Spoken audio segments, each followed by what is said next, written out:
Okay, last week we began to look in Revelation chapter 13, and I thought to consider why the Antichrist is going to do the things he's going to do. What is his end game? What's he up to? And so we're going to look at Revelation 13, and we began with verse 16 last week. Let's back it up to verse 12 and see just a bit more about this satanic thing going on. And he exerciseth all the power of the first beast before him, and causeth the earth and them that dwell therein to worship the first beast, whose deadly wound was healed. And he doeth great wonders, so that he maketh fire come down from heaven on the earth in the sight of men, and deceiveth them that dwell on the earth by means of those miracles, which he had power to do in the sight of the beast, saying to them that dwell on the earth, that they should make an image to the beast, which had the wound by a sword, and did live. And he had power to give life unto the image of the beast, that the image of the beast should both speak, and cause that as many as would not worship the image of the beast should be killed. And he causeth all, both small and great, rich and poor, free and bond, to receive a mark in their right hand and on their foreheads, and that no man might buy or sell, save he that had the mark, or the name of the beast, or the number of his name. Here's wisdom. Let him that hath understanding count the number of the beast, for it is the number of a man, and his number is 666. So this is the infamous 666, and we began to look at that last week, and I'm not going to run through all that we dealt with. Don't have the time for that because there's a lot more new information. But we looked at the first occurrence in the Bible of 6, which the first occurrence of something sets it all the way through the Bible, generally speaking. And so 6 is the number of man. It is the number of that when the creation was completed and man was placed here on the earth. And so 666 is a way of saying man, man, man, or the domain of humanity. And that's why Paul called him in 2 Corinthians 4:4 the God of this world. And I believe this is where we left off last week, was talking about the evil world system. And so there's going to be this unholy trinity, if you will, of the dragon and the beast and the false prophet. And it's interesting, this is what last thing we talked about was that Catholicism, or the word Catholic, literally means universal. And in the minds of the Pope, every good Catholic, in their mind, they understand that the Protestant churches will one day stop protesting and come home to Mother Catholic Church. That's an interesting thing, and you can say, well, they can believe that if they want to, but I believe that's exactly what's going to happen during the tribulation. The Protestant churches are already in that mode of turning away from the apostasy, as Jude called it. So we will pick it up by talking about Satan's willing accomplices. So Satan is going to do the things he's going to do, but he's not going to do them by himself. He's going to have accomplices. And of course, a king has subjects, right? These subjects are going to be willing to go along with the things he's going to do. There will be some that will be forced to worship, but they will give in and do that. There will be many who will be glad to. And we've talked about that many times. Many of the technological things that we know one day is going to be used, Madam A, Siri, artificial intelligence, all of these things are going to be really bad someday because they're going to feed into what the Antichrist is going to do. But until then, they're going to make perfect sense. Well, I know that we've talked about the rapture and the timing for this kind of thing. Would you say that this period of time is after the rapture? Oh, yeah. Oh, yeah. I've always thought that would be the case, but I didn't know it. Well into the second half of the tribulation. The first half of the tribulation in some respects, is going to seemingly be peaceful to some extent. But in the middle of the tribulation, so he's going to make a contract of peace with Israel. But he's going to break that contract in the middle or 3.5 years into it. That's when things really, that's why Jesus called the second half of the tribulation the Great Tribulation. Yep. So that's the distinction. The whole thing's a tribulation, but the Great Tribulation is the second half. So there's going to be many willing accomplices. I believe that just like we see today, there are many people who very much go along with the things that are going on.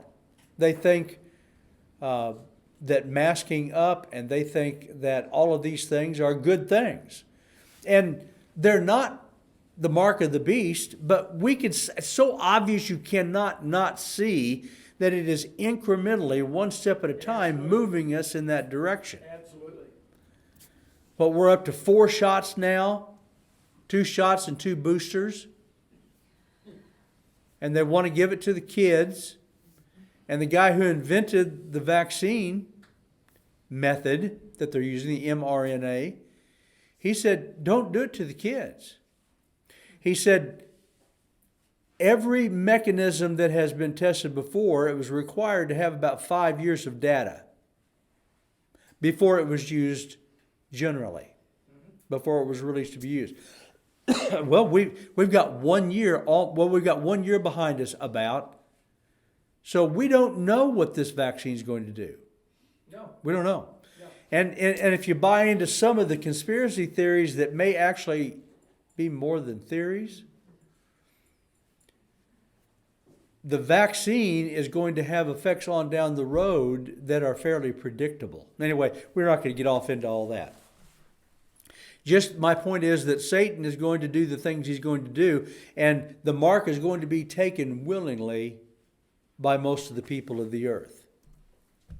2 Thessalonians 2:11, and for this cause God shall send them strong delusion, that they should believe a lie, that they might be damned who believed not the truth, but had pleasure in unrighteousness. So, the strong delusion is going to come upon them. There's a great deception going on in the world today in many different ways, and Jesus warned about that. But I believe this is going to be flipped, and God is going to cause the bulk of the people who are not raptured to believe some lie. That's what he said. They're going to believe some, and we've talked about this a lot. It is my theory that this lie is that the devil's going to be telling people, and God's going to give them a delusion that they're going to believe the lie. Where did all these Christians go? It's interesting to think about how many people are going to be taken in the rapture. Let's just take America, that's supposed to be a Christian nation. Would it be half the country? Well, let's cut that in half and let's say 25%. Let's say half the country claims to be Christians and half of them actually are. That's just for theoretical, like liberals, I'll just pull the figures out of the air. Let's say 25% of the country. But imagine the effect of 25% across the board, hospitals, politicians, military, 25% taken. That will cause a disruption like, why, as bad as COVID-19. Yes. Well, specifically, many of the children, obviously not Yeah. the age of accountability, Right. would disappear. So if that's a big thing. Which sadly will be a joyous thing for some mothers and fathers who don't want children, who it's a burden to. That's the abortion bunch tells us, we don't want this. If a woman doesn't want this a burden on her, she shouldn't have to have that. So I wonder, and maybe we're chasing a rabbit here, but I wonder how many children are in families that are wanted, or how many children are in families where they're really not wanted. Too many. One would be too many, and there are way more than that. But I think in the Great Tribulation, I don't think that those those people are gonna know that it's the Christians that are gone all of a sudden, unless they know somebody. Now we're going to get to that, and we're going to talk about what the Vatican and the Catholics are saying. No, it's going to be a believable lie. Yeah. Excuse me. They're not gonna want the people to know that those people that are gone are Christians. They're not gonna want people to know that the Christians are gone. We will be labeled as fundamentalists and people that are in the way. Extremists or something. Thank you, Don. Yeah, Lita thought of it. Yes, thank you, Lita. He's only the messenger. Thank you for your compassion that your husband didn't have. He listened. See, he was obeyed. Straight to the heart there. Now, where were we? So, Revelation, 3 different times it tells us, even though all of these plagues came upon them, even though all these bad things we talk about in Revelation is going to happen, yet repented they not. Neither repented they. And they repented not to give him glory. That almost sounds, that last one, like they know it's God that they're defying. Yeah, it does. They will refuse to give him the glory. But isn't that what, even as Christians, I hate to say, what we do anytime there's sin, we just blindly kind of, don't look at this, and the same thing that they will do, just blasphemy right there of it. Every time someone sins, me or anybody else, lost person, saved person, whenever you sin, you dethrone God, you put yourself on the throne. But those people, Brother Doug, to me, are those people that are so entrenched in their sin that they even recognize there's God, but they're never going to acknowledge him as their God. Romans chapter 1. The Apostle Paul said, 2 or 3 different times, he said, and God gave them over. Right, yeah, He gave them over. yeah, Fine, if that's what you want to do. yeah. If that's the way you want to think. If you don't want to give me my rightful place, fine, I'll give you over to that. And then that's like, it'll eat them up. Yeah. It'll destroy them. So let's talk about the unified world system that's coming and aliens. I mean, who doesn't like talking about aliens anyway? The Vatican has gradually released more and more information about their thinking on aliens and UFOs. And it has hastened the last couple of years. I don't know whether you remember, but I have told you that the Vatican actually operates the largest telescopes in the world. Unless I'm mistaken, that largest one, they have several. The largest one's in Arizona, right here in the United States. How that came to be, I don't know. But they've been looking for something, and I think they've seen it, and they have been releasing more and more information about their thinking on aliens. Just to give a summary. First, they came out and said they're real. Aliens are real. Well, who else has done that? The military has come out and said, we don't know, this might be a real thing. The aliens might be real. The Vatican has come out clearly. In fact, they have a special section that deals just with other life that may be out there. I told you last week that NASA had hired, I think it was 28 priests. Turns out they weren't priests. Some of them are priests. Some of them are Jewish rabbis. Some of them are Muslim leaders. And their task was to investigate how the world will respond if aliens show up. And I told you last week that it was one of... Pardon? How would they know that? That's what these 28 are supposed to do. They're supposed to analyze how people are going to respond. I don't see how they would even begin to get Well, but that's a red herring. That's a red herring. Now, so sleight of hand.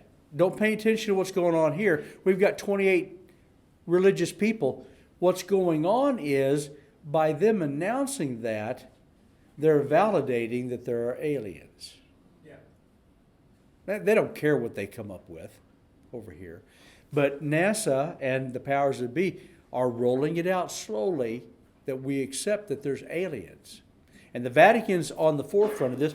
The Vatican has come out and said that these aliens are actually angels. Now, we've talked about this many times. We all believe that they are demons. They're demonic. They are probably these fallen angels. But the Vatican says they are angels. Now, think how powerful that is. If for nobody else but the Catholics, but there'll be a whole bunch of other people who don't have any religious authority in their life. They say, well, the Catholics say they're angels. Maybe there's something to that. They're getting people set up to believe the aliens are angels. Not fallen angels, not demons, but they're actually good. And that makes them two things. Number one, they are not fallen. They have not been affected by the fall. They've not been affected by the curse. These aliens are out there. It's here on this earth that we were affected by the fall and the curse. But them out there, they're pristine. They're pure. They're good. They're angels. And that makes them actually closer to the Creator. Now, so they're releasing this information, and they're setting people up to accept that whatever it is that shows up one of these days, they're going to wonder after them. Just like we just read in Revelation. When asked the question, would they baptize then an alien? And the response has always been various, but the same sort of thing. Yeah, we would baptize them, but because they're angels and they're closer to God and they're not fallen creatures, they're not affected by the curse, we don't probably going to need to baptize them. They're probably going to show us the way.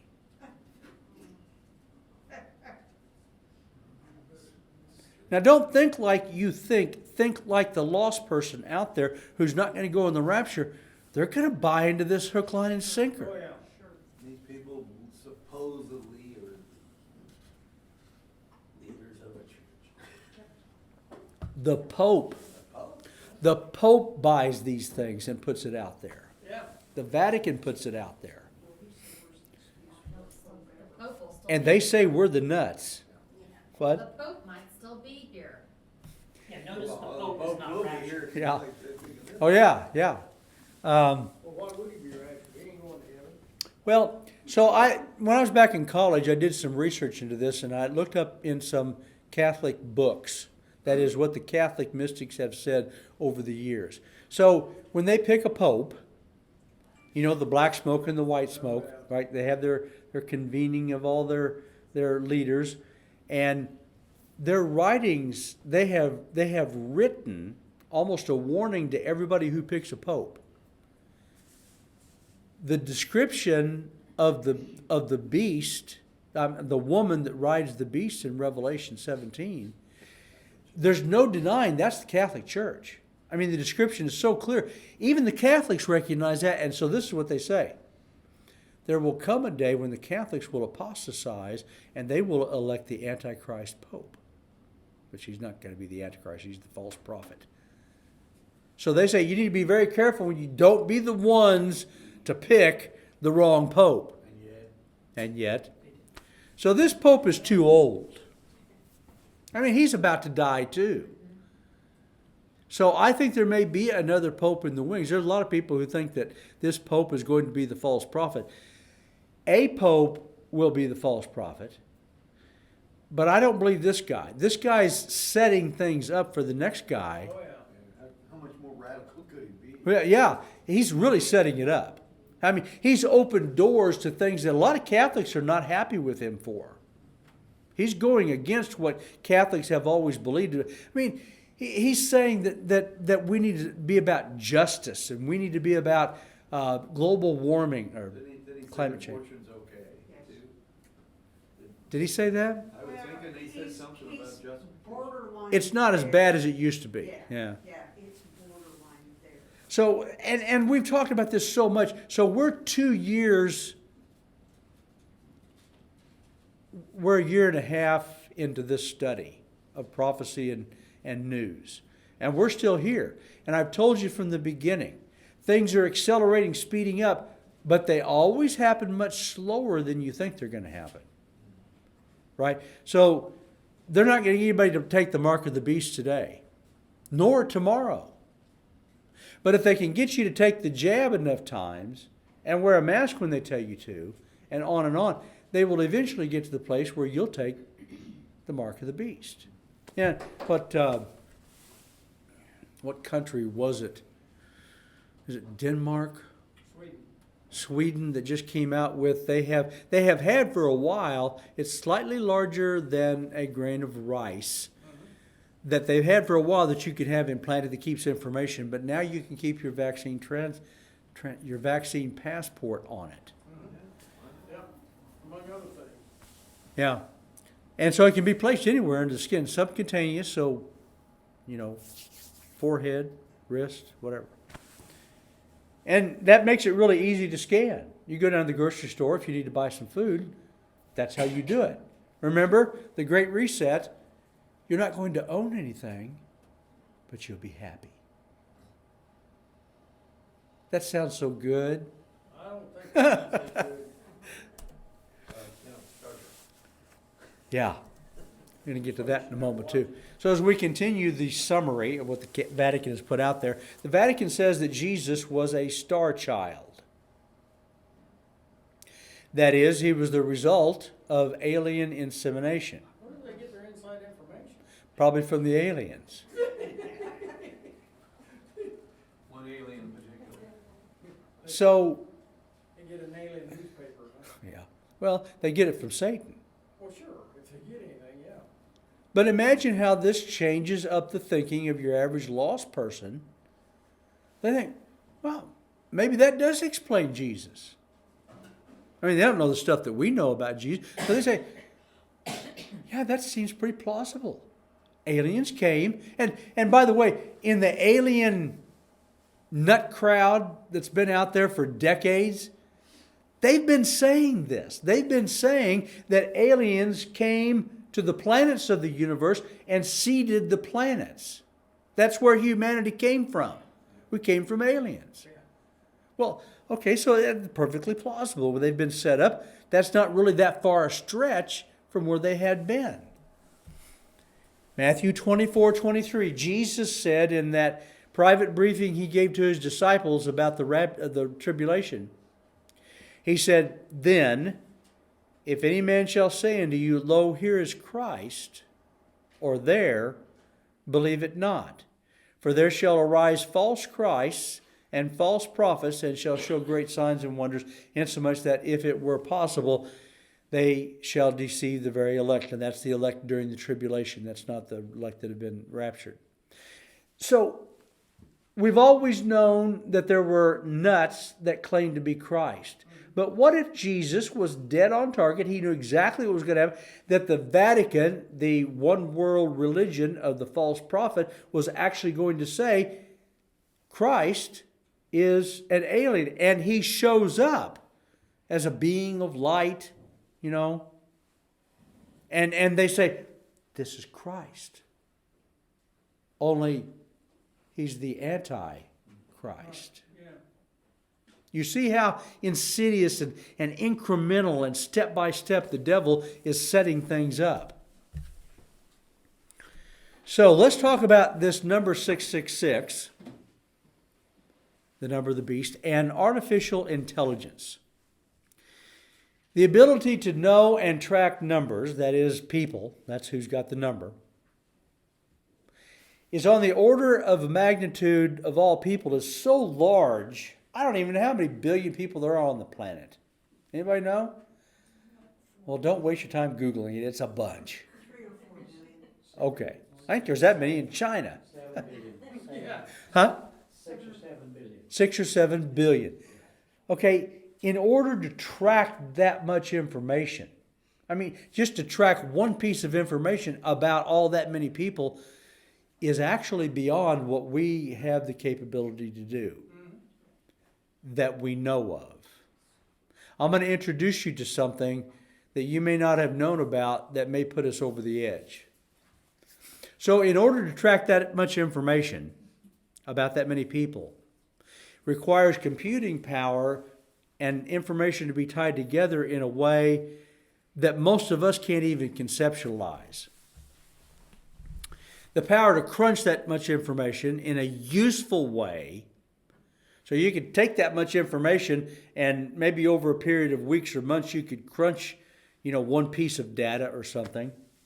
But to do that in a useful way that we would know right there when you're standing at the checkout counter whether you have the mark so you can buy. In order to track the information in a useful way is going to require something far more. Enter artificial intelligence, which is one thing, and quantum computing. Now, artificial intelligence, we understand, it is a way, I don't know whether any of us really do understand, but artificial intelligence is on an order of magnitude much larger than the computer sitting on your desk, right? Quantum computing is the solution that ties it all together. How many of you know what quantum computing is? Anybody? You've nuzzled around a little bit and you kind of, me too. It's spooky. What they say about it is just flat, which is Einstein said what he discovered and has now been proven about quantum mechanics, physics. He said, Einstein said, that's the word he used, it was spooky. And the reason for that was because Einstein figured out that something in the universe here and something in the universe here, and the distance doesn't matter, are tied together and know each other and react to each other. Now that's what Einstein's theory, and it has since been proven. Okay, quantum computing. Classical computers, the one sitting on our desk, the one sitting right here, encodes information in bits. You've heard about bits. Those, what they call bits, are zeros and ones. Or another way to think about it is like a switch. On, off, on, off, on, off. 0, 1, 0, 1. That's all these computers that we know do, but they do it at such a blazingly fast speed that we can actually do stuff with it. Quantum computers encode information in qubits. Qubits represented by the directional spin of an electron. So I said a switch. This computer has an on, off. Everything going on, off. Wherever it is, it's on, off, or zeros and ones. Qubits are not oriented that way, but they're oriented by the spin of an electron or the polarization of a photon. A polarization meaning a positive or a negative, right? So what that qubit stores and deals with that information is not based on open or closed. It's based on the spin of an electron. Now, if you understand that, you're probably smarter than I am. But you can understand that it is a different way of dealing with information. Unlike classic computers, computer bits, quantum mechanics allows qubits to exist in both states. Spooky. A qubit can be both positive and negative at the same time. Its polarity can be positive or negative at the same time. Now, there's no way for my mind to understand that. A thing is either positive or negative. But in quantum computing, so what this does is this puts computing ability to deal with information on an order of magnitude. If this is where we are with our fastest supercomputers today, quantum computing is way up here beyond what we even understand. Really in the spooky range. There are those who say, and I don't understand enough about it, but there are those who understand more than I do, that they say that because it can exist in both at the... Okay, here's how one person explained it. So today, if I have a password that is 50 numbers and letters long, Okay? That's really long. That's a password that is so secure that if somebody wanted to take a computer and try to figure out my password, it would take them like 100 years. They could do it, but it would take a supercomputer like 100 years. Okay? Quantum computing is so fast and spooky even that it could do in minutes what would take maybe a generation for a supercomputer to do. Now, if you let your head get wrapped around that, that will begin to make you think about some things, and we're going to get to that. So, they say, some people who understand it better than I do, that they're actually, by doing this, entering into a different dimension. I don't know whether that's true, but people who understand quantum computing say that it's really not of this world. Now, that would scare a lot of people. I'm not scared by that at all because my God exists in that other world. Okay, so, I already said that. So, this quantum computing can exist in two different realms at the same time. Linking qubits together via quantum entanglement. So quantum entanglement is what Einstein figured out. This thing over here in the universe and this thing a million miles away in the universe, they somehow know each other and somehow react to each other. That's the spooky part. Linking qubits together via this quantum entanglement, this means quantum computers have the potential to exponentially exceed the computing power of the world's most powerful classical supercomputers. A few hundred qubits could represent more states, not Missouri, Illinois, more states of existence than there are atoms in the universe. So we're talking about something that I can't even wrap my head around that. It's out there. It sounds to me like they're trying to describe God, but they're using the wrong term. Well, they're describing otherworldly capabilities, but maybe not of God, maybe of Satan. Yeah. So the first people who I began to hear about this, it's probably been 6-7 years ago. It was the Chinese. The Chinese figured out how to do this, probably stole it from us. Yeah. Now think about what I just said. I'm not being smart or anti-Chinese. Any nation in the world who would figure out how to do this would not want anybody to know that they had figured it out. True. Because that gives them a leg up on every other nation in the world. So China's bragging about it was dumb, but they're the ones who did it, and they began to introduce it. So United States, Great Britain, Russia, they're working on it, and they'll admit they're working on it, but none of them have said they've got it. You suppose they have? Well, if the Chinese have done it, they stole it from somebody else. Yeah. Just because they say Absolutely. they have it doesn't mean they do. Well, that's true. The Chinese could brag about it. But this is quantum computing was a thing for a long time, and China actually published a paper that was peer-reviewed. Anyway. But my point is, every nation in the world is going to be working on it. Every nation state that can is going to be working on it. But there's none of them who's going to tell anybody that they've accomplished it. Okay. So here's kind of one element of what this means. Why does this matter? Quantum computing would neutralize MAD. You remember MAD? Mutually assured destruction. Russia, you may have bigger bombs and faster bombs than us, but if you launch yours, we will too. We'll be dead. We'll be dead by the time our missiles get there, but they will kill every one of you. Mutually assured destruction. And that has kept us safe all through the Cold War. Russia's fear, they might kill us quicker, but our rockets are already going to be in the air. They're already doomed as well.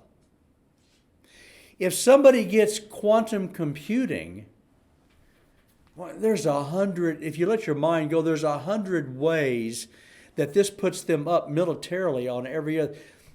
So they would be able to track every submarine in the world. They would be able to just track everything just like that. Keep track of that information just like that. So this puts WW3. What's that? World 3. I put an extra W in there. WW3 is not just closer, it's inevitable. If Russia gets it and are able to, it's one thing to get it, but then to be able to make it useful, right? That would take some doing. But if Russia gets it, and they could make it so they didn't have to worry about us responding, they could just take us out. Well, MAD doesn't matter to them anymore. World War III would have to happen. It wasn't just that it's closer. Given what we know about human nature, it has to happen. Interestingly, these computers have been dubbed Cupiters. Cupiters? Computers. Anybody know anything about Star Trek? Yes. That alerts you to anything? What? Q. Q. So those of you who don't know who Q is, Star Trek, The Next Generation, had this character, and he was called Q. He was a godlike figure. He had unlimited, there was no limit to what he could do. He could do anything. And he was only one of many, and they were all called Q. They were all known as Q, which was kind of funny because they would have scenes where there was more than one Q, and when you say Q, they both answered, kind of a thing. It was very interesting, very, very comical. Anyway, you suppose that's an accident? No. I would have said yes, but I don't think so. Now, the guy that came up with Star Trek and pushed The Next Generation, all that, they didn't know anything, as far as I know. But maybe there is a Q. Or many of these angels who will come and show us the way. Kind of like before the flood, Ephraim. The what? Before the flood, all the... Yeah, they had special knowledge. Knowledge is power. Okay, we're going to have to quit there because our time is gone.